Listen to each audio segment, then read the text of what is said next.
Hello, this is Dr. Grande. Today's question is, can I analyze the Heather Elvis disappearance? Just a reminder, I'm not diagnosing anybody in this video, only speculating about what could be happening in a situation like this. If you enjoy this video, please like it, subscribe to my channel, and consider supporting me on Patreon. I'll put the link to Patreon in the description for this video. So first I'll go through the background in this case. I'll look at the various trials that occurred, and then I'll offer my analysis. Starting with the background, Heather Elvis was born in Carolina Forest, South Carolina, on June 30, 1993. She graduated from high school in 2011 and moved into her own apartment with a roommate. She studied cosmetology and worked as a waitress at 2 different restaurants. In 2013, Elvis started paying attention to a repairman named Sidney Moore, who fixed kitchen equipment at one of the restaurants where she worked. He was 38 years old and married. I'm going to refer to Sidney Moore by his first name because his wife Tammy is involved in the case as well. Similarly, I'll use her first name.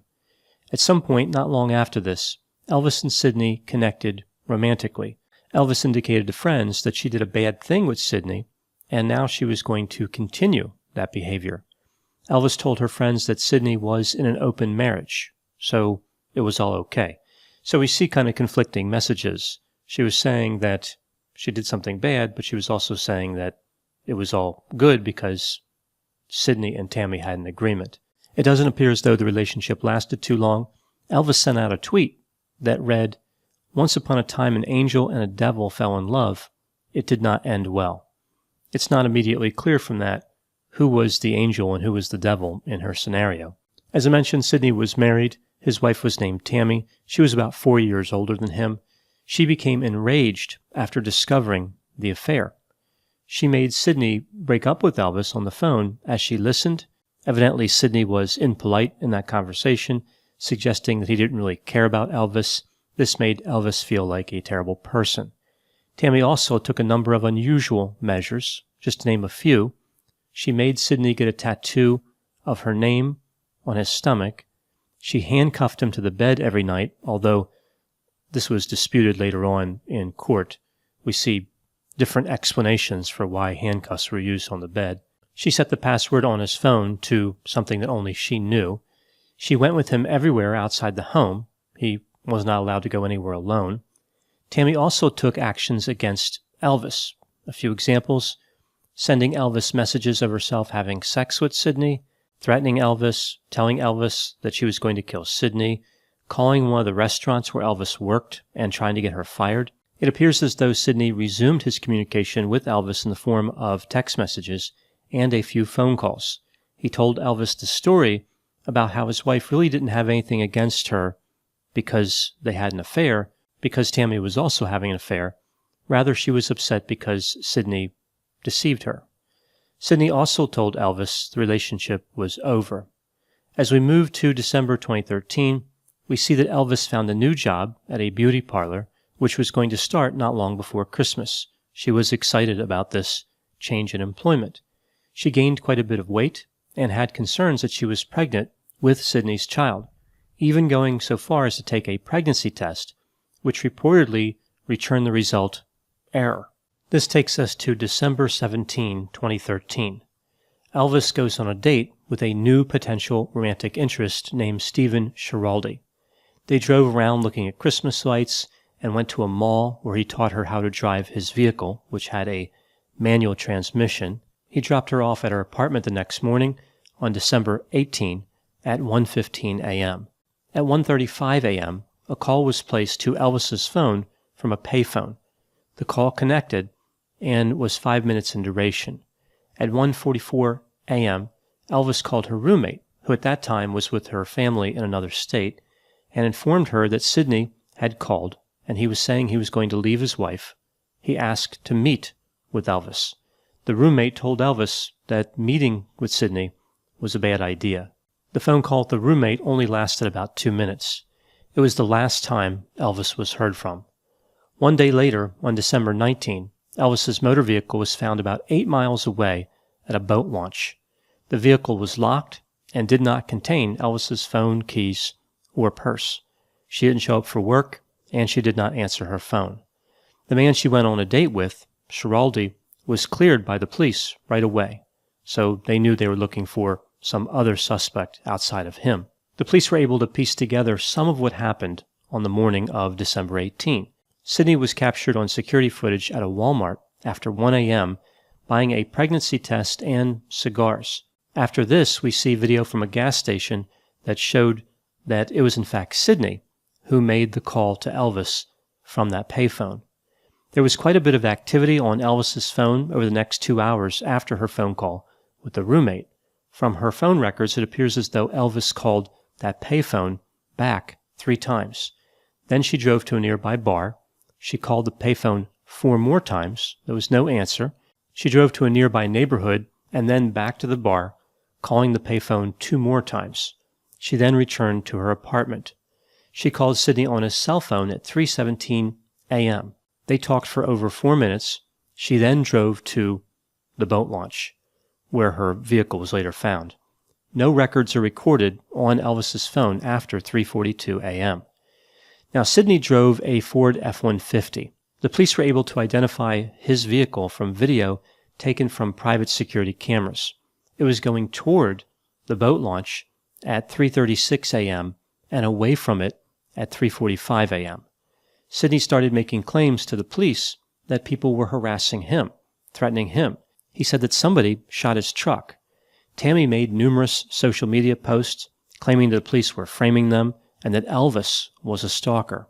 The police searched Sidney and Tammy's house on February 21 and arrested the couple. They were charged with murder, kidnapping, obstruction of justice, and indecent exposure. That last charge was unrelated to anything to do with Heather Elvis. Apparently, Sidney and Tammy had pictures on their phones of them having sex in various public places. Later, they would be charged with Medicaid fraud as well.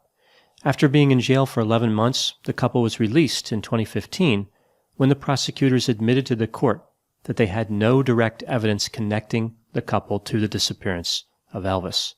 Many people in the community believed the couple was guilty. The court actually allowed them to move to Florida because they couldn't find any work in South Carolina. In 2016, Sidney was tried for kidnapping. The result was a mistrial. Later, he was convicted of the obstruction charge and sentenced to 10 years in prison. In 2018, Tammy was tried for kidnapping and conspiracy. She was convicted of both charges and sentenced to 30 years for each, but the sentences were to run concurrently. In 2019, Sidney was tried and convicted for kidnapping and conspiracy. He was sentenced to 30 years in prison. They will be eligible for parole after serving 85% of their sentences, which means that they'll be around 65 to 70 years old when they have their first chance of getting released from prison. In both cases, the evidence was largely the same. Let's look at some of the key points in favor of the prosecution. Sidney was having an affair with Elvis. Tammy threatened Elvis repeatedly. On one day, Tammy called Elvis 60 times. There was this rumor about Elvis being pregnant, which speaks to motive. Sidney communicated with Elvis early in the morning on the day she disappeared. Sidney buys a pregnancy test. It's pretty clear that wasn't for him. His truck was seen where Elvis's car was found, so it would seem that he met Elvis there. What was the point of being at that boat ramp at that hour in the morning? Then, of course, Elvis disappears. There were also some other items. Sidney lied about using the payphone to call Elvis. Sidney and Tammy were caught on video vigorously washing Sidney's Ford F-150 just after the disappearance of Elvis, and they were seen burning rugs. Now looking at the points for the defense, what about the man that Elvis went on the date with right before she disappeared, Stephen Schiraldi? Could he have done something? Was he properly investigated? Where is Elvis's body, if she is in fact dead? There were no eyewitnesses. The timeline seems constricted. There was no DNA, no blood, no physical evidence at all connecting Sidney and Tammy to the death of Elvis. Sidney and Tammy would say that the reason they were in Sidney's pickup truck near the boat ramp was because they were having sex. I guess this was the best lie they could come up with. What I find interesting here is that this lie actually made sense to them. It's like they thought of all the possible lies they could tell, and they're like, let's go with the having sex in the truck excuse. Everybody will identify with that one, right? Kind of an unusual thought process. This is actually an unusual case in many ways. It's rare that you would have a case in which the most serious concern was homicide, yet the charges were for kidnapping and conspiracy. Another item that stands out is how Sidney and Tammy were overwhelmingly obvious suspects. It's hard to imagine that they thought they could get away with this. They really did a lot that made them look guilty. It really just amazes me that the police could not find more evidence. This should have been a very easy conviction. These two were not master criminals. They were less like Thelma and Louise and more like Bill and Ted from Bill and Ted's Excellent Adventure. What we really have here is a case where everybody knew it happened, but nobody could prove it. This explains why Sidney received a 10-year sentence for the obstruction charge, the maximum allowed by law. This was a charge that would usually not be vigorously pursued. It's very surprising to see a charge like that go before a jury. It was like the prosecutors were trying to make Sidney pay, regardless of the evidence they had available. Many people believe that Sidney and Tammy were guilty, but many people also believe that there was reasonable doubt in this case. In my opinion, there was no reasonable doubt. I think they probably did it, and I believe that the legal standard was met, and they should have been convicted. Now, running under the assumption that they not only kidnapped Elvis, but murdered her as well, what could have been going on in a situation like this? Looking at the available evidence, it seems as though Tammy was dominant in her marriage. She was vocal, aggressive, she made threats without thinking things through. She was scrambling to maintain that relationship with Sidney, but not so much out of fear, but out of rage. When Tammy heard this theory about the pregnancy, that is probably what sent her over the edge. I could picture her giving Sidney a set of instructions like, go find out if Elvis is pregnant, and if she is, he was to kill her. I don't think his motive was sex. Like a serial killer, he wasn't trying to dominate Elvis. I think his motive was simply to get rid of her, to make her pay so he could repair his relationship with Tammy. He was trying to satisfy Tammy's demands. I think that one of the problems in this case was that Tammy took control of the narrative right away. She went on social media and started a campaign saying that Elvis was the one who was unstable and aggressive. Furthermore, communication between Sidney and Elvis did make it seem like Elvis was highly sexually motivated, like she was the one chasing Sidney. That probably only aggravated Tammy even more and played into Tammy's story that Elvis was in the wrong. I think a lesson learned in this case would be consider consequences before acting. Did Elvis or Tammy ever look at Sidney and think, what am I fighting for? If I win this fight, I get to be with this guy? Really? That was their motive? They wanted to be with him? I've heard of setting the bar low, but this is like burying the bar a mile below the surface of the earth. As far as I know, Heather Elvis has never been found. Both Sidney and Tammy were offered reduced sentences if they would help investigators find the body, but they did not take the deal. Their attorney said eventually the real criminals will be identified.